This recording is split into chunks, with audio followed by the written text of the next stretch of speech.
Rabbit Hole Roundup, episode 44. 44, that's me! Get some cold cuts. Can bad trees bear good fruit? In today's new episode, I'm going to be talking about why I don't like people painting with broad strokes over whole groups of people, and why mass generalizations are almost always wrong. I mean, even the worst groups can actually have good people from them. So, is the problem the group, or is the problem individual people? I will never understand people. They're the worst. I'm also going to be talking about some of my least favorite phrases I hear people saying very often, and how to actually flip them to the positive, because the phrases themselves aren't actually bad. It's just a matter of flipping them in our heads to affirm the positive as opposed to focusing on the negative. We're also going to be talking about Adrian Wojnarowski, aka Woj, stepping down from his awesome position at ESPN, and why I think this may actually signify something bigger. I'm also going to be showing a video of Mike Posner, one of my new favorite musicians and artists, talking about how to make food taste better, just simply by adding gratitude to it. And I'm also going to be highlighting a teacher who really cares about his students, and why, even though I don't like the education system as a whole, once again, I don't like painting with broad strokes either. So without further ado, let's dive into the episode now. Dun dun dun. This is your last chance.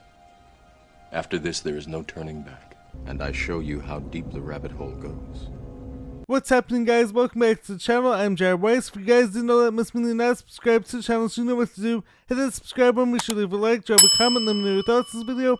Follow me on every platform, and also if you guys haven't done so already, make sure to check out my book, Fight Through by Jared Weiss. Buy the book. All the links to purchase it are on my website, which is jaredryanweiss.com. That's JAREDRYANWEISS.com. I've been getting great feedback, so any support would be very much appreciated. So to start things off, I'm going to be talking about two of my least favorite phrases I hear often, and it's not actually that I disagree with the point behind the phrases. I just don't exactly like the way that these phrases are said. Hate him! I despise him! And here's how to flip them to a more positive perspective, and to talk about standing up for what you believe in as opposed for standing for what you don't, if that makes sense. It will in a sec. So, these phrases are, first up we have, I hear this phrase said all the time, especially within the whole truther world, and once again, I agree with the premise behind it, but I don't like the way it's said and the context it gets said in. The phrase is, nobody's coming to save you. And the second phrase is, nobody cares, work harder. Now, the reason why I don't like these phrases is because they're often used in contexts that aren't actually empowering people, and they're basically just reaffirming this negative. But on the other hand, what if we flip them and we say, it's up to you to save yourself, work on your thoughts, beliefs, and actions, and therefore you won't actually need someone to save you from your misery because you can actually empower yourself to do the job. I see pride. I see power. I see a badass mother who don't take no crap of nobody. Or on the other hand, when it comes to the phrase, nobody cares, work harder, I feel like that phrase actually comes across as negative, especially because nobody cares. I mean, if I'm going into this, if I'm working hard on a goal and I'm thinking nobody cares about me, that doesn't sound too good. So why can't we actually flip that and be work hard because you love yourself? Or don't focus on making excuses, focus on making reasons why you can't actually accomplish that thing. So, some interesting perspective shifts to think about. Let me know your thoughts. And going along these same lines, I feel like a lot of people who are into all this truth seeking, as I am, and people who become massive influencers on social media in this realm, start to take on this almost godlike perspective. I am a god. Everybody says, who does he think he is? I just told you who I thought I was. A god. Where they actually think it's up to them to save the world, and it's up to them to show everyone all this negativity and show them all this darkness, but to only focus on that. Which, as I've said in the past, it's definitely important to be aware of all these things that are going on, but we don't want to stay at that low vibration. So, if you think it's totally up to you, save the world from this evil, show everyone all the evil, and wake everyone up, and basically shake people awake, that's a pretty big task to handle, and most likely you're gonna fail. But if you start with yourself, if you start at an individual level, make a positive impact on one person or a few people here and there, and actually focus on showing them what's good in the world. You're a good person. Not only focusing on what's bad, because there's always going to be bad and good going on at the same time. So why are we going to do the same thing the mainstream media and the mainstream news is always doing, which is going to be highlighting every bad situation that's going on, why can't we also shift and focus on what's good and try to savor and shift our energy onto that? I think that doing that is actually equally or possibly even more powerful than only focusing on exposing the darkness. And furthermore, the answer is not to shame people or make them feel bad about not knowing this knowledge. Look at you. Why don't you do something with your life? Sit around here all day. You contribute nothing to society. We're not believing the exact same things like you do, but just start by focusing on encouraging them to do good positive things and help them to think more critically. Help them to see what's good, help them to understand what's bad in the world. And I think you're actually going to have a way more positive effect on the world. You're going to have a much better chance at making a positive impact on people's lives as opposed to shaming everyone who disagrees with you or simply just trying to trigger everyone. It's almost become this game with certain influencers where if they trigger someone who doesn't believe what they do, they see that as doing their job. But is that actually making a positive impact? Next up, another story I want to cover is one of my favorite motivational speakers, podcasters, entrepreneurs, Andy Frisella, had a whole situation this past week where something he said came out the wrong way. He was talking about police officers, he was talking about the whole Tyreek Hill situation, and he painted with a broad stroke. He said that all female police officers shouldn't be allowed to have that job, and he apologized. He took accountability for that. He explained how doing this came from an emotional place when it came to one interaction he had in the past, and I applaud him and I commend him for taking ownership over his statements, as I think all of us should do. But to be clear, this is why I don't like painting in broad strokes, and I don't like making these broad sweeping generalizations over a whole group of people. It's because, of course, many of the systems in our society are messed up, a lot of them are broken from the top. But it doesn't mean that every person who's working in that system is a bad person or is doing something wrong necessarily. And there's a reason why this actually made me think that while the phrase, a good tree cannot bear bad fruit and a bad tree cannot bear good fruit, isn't actually always the case when it comes to people, because people are always able to change. People are able to change their thoughts, their beliefs. So even if the whole thing at the top is messed up, is flawed, is purposely flawed, as is the case when it comes to the whole medical system, when it comes to the whole medical industrial complex, when it comes to the education system, when it comes to the certain aspects of policing. That doesn't mean every person who's associated with that is a bad person. And the same thing goes when it comes to groups of people, when it comes to this religion or that religion, or when it comes to this color of people. I have a dream that white people and black people and even Chinese people can gamble together without getting different chips. Even if the whole system at the top needs to be remodeled and redone, this doesn't mean we should be throwing the baby out with the bathwater. Because think about it. How is it that every so often you'll actually get a good kid who comes from bad parents? It's obviously far less likely, but sometimes those kids actually have other societal factors. They actually have positive influences. They actually develop a positive mindset, and they're actually able to see from their parents' mistakes, and they can actually transform themselves into really good people. As I'm always saying, there has to be room for nuance. Not everything is always black or white. You can't say all doctors are bad because the top of the system, which is coming from the medical industrial complex, is obviously flawed. And of course, as many of you guys know, I'm someone who believes in holistic health. I've gained so much from my holistic healing journey. But having said that, I'm also eternally grateful for the emergency medical care that I received when I was in the hospital. And I'm also eternally grateful for all the nurses who stayed up with me every night, for the ones who worked in these incredibly hard shifts to try their best to ease my pain. So of course, even though I believe in terrain theory, even though I believe in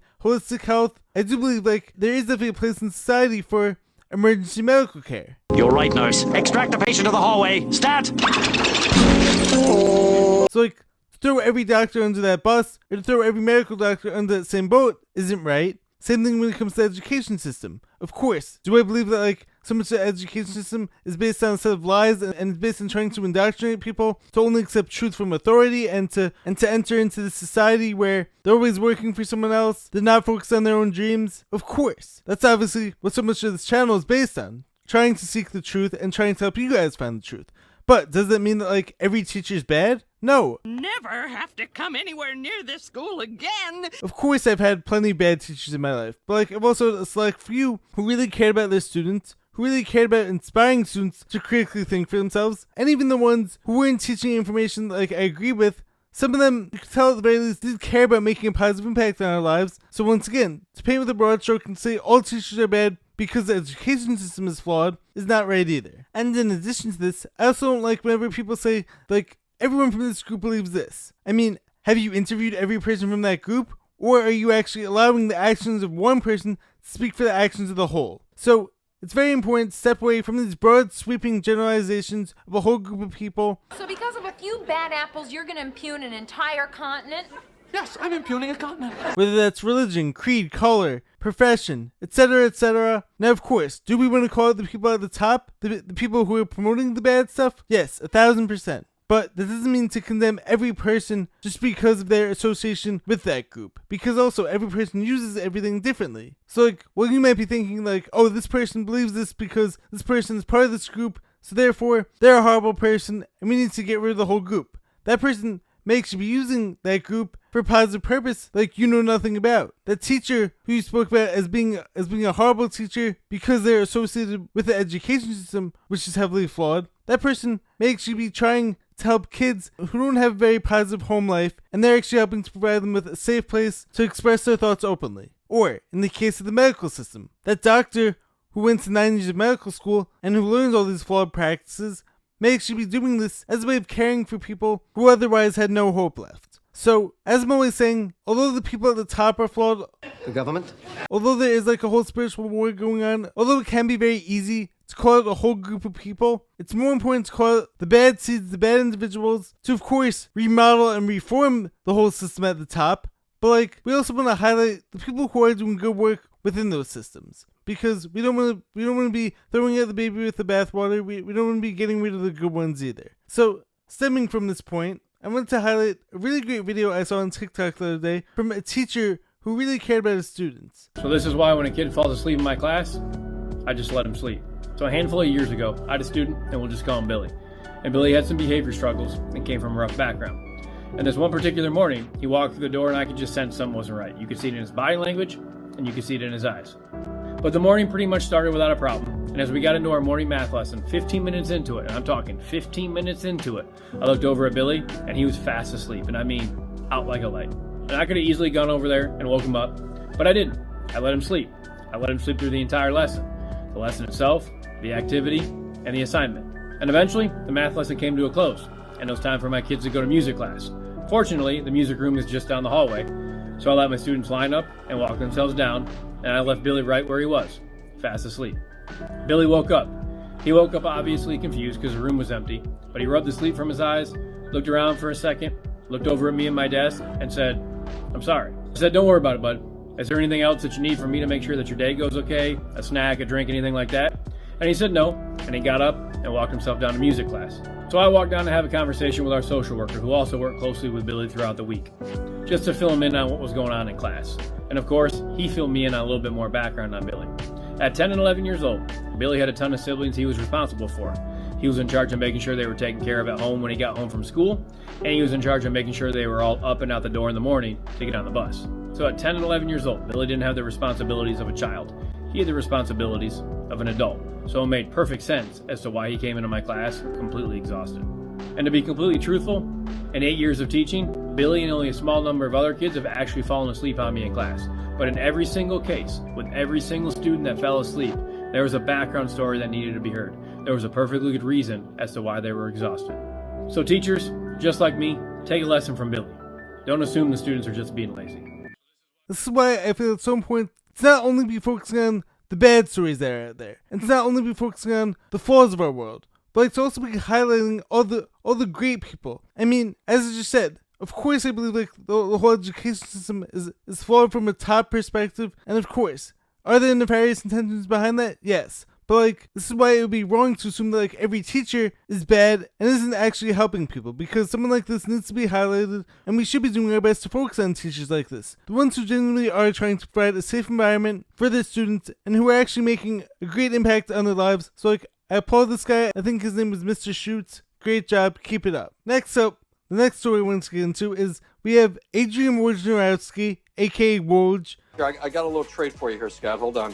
Here we go. Here we go. Breaking news. Woj bomb. Famous ESPN NBA insider stepping down from his role. So this was the tweet that he made the other day. "I grew up the son of a factory worker 2 miles from ESPN's campus and only ever dreamed of making a living as a sports writer.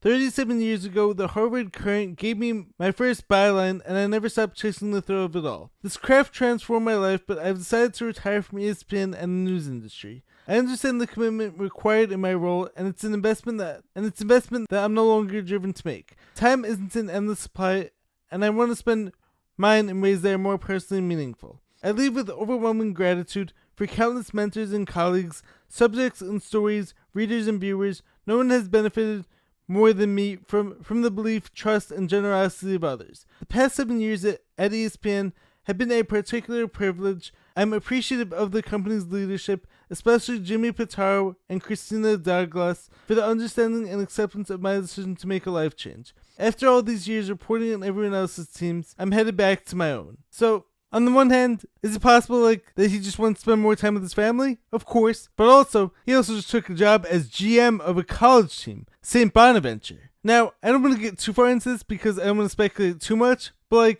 I do think this actually signifies how powerful college sports are becoming, especially when it comes to NIL deals and all this money that's actually flowing into college sports. I mean, think about it. Being a GM of a team isn't an easy job either. And meanwhile, this guy's last job was basically on par with Scott Hanson, aka the Red Zone guy. We've had a wonderful season showing you the best of the NFL. The guy who stands in front of the TV every Sunday and gets to talk about every NFL game. And does it require a lot of hard work? I'm sure it does. And does it require a huge time commitment? Yes. But having said that, I do think that this is showing how college sports are becoming more and more like the pros. And as my own channel insider, aka my brother Brandon, was talking about with me yesterday, what does the GM of a college sports team even do? I mean, think about it. You can't trade players. What the hell did you trade J. Buhner for? And you also can't sign players. So, could he be spearheading a new path in college sports? Possibly. Let me know your thoughts on that situation, because I'm curious as to why someone who had probably one of the best jobs in pro sports would leave that to become GM of a college sports team, beyond just the sheer fact that he wants to spend more time with his family. And now the final video I want to share in this week's episode of the Rabbit Hole Roundup is Mike Posner talking about how to make food taste better simply by adding gratitude to it. The best way to make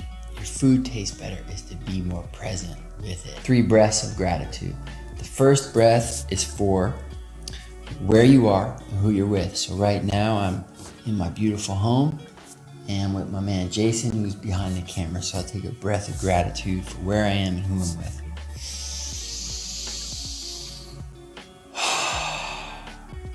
The second breath is for food and its journey to my plate or my glass. I got a smoothie going this today. So I think about all the farmers that grew the food, the people that drove the trucks to get it to the supermarket, the people like you who listen to my music that gave me the money so I could pay for the food. I think about the food and its impossible journey to my table.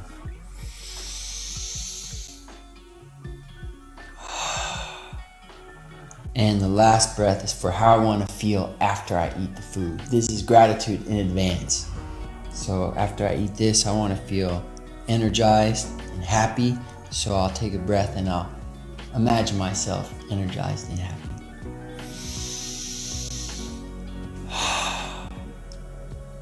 And then you dig it. It's really good.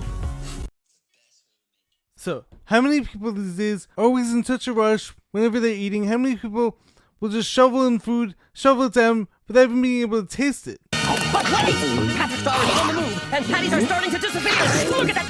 Never has there been a more prodigious display of competitive eating! And then how often will those same people be adding tons of salt, tons of sugar on top of that food? It's dry. That's the way I always make it. Well, it sucks. But, what if we actually just sat there while we're eating with presence and a sense of gratitude? It doesn't even have to be saying it out loud. It could just be taking a few seconds before you eat. Think about how grateful you are for being able to taste this amazing food. Think about the amazing people who you're surrounded by. Think about thanking God for blessing you with this great food. And doing that, chances are, is going to enhance the taste of the food, and is actually going to enhance your feelings around the food. And this, of course, can be applied to so many other situations as well. So I felt like that was a very powerful clip and a powerful reminder to all of us. Anyways, I hope you guys enjoyed this episode. I hope you guys enjoyed this week's dive down some of these rabbit holes. Let me know your thoughts in the comments. Make sure to subscribe to the channel. Be sure to drop a like, leave a comment. I will catch you guys in the next one. Peace.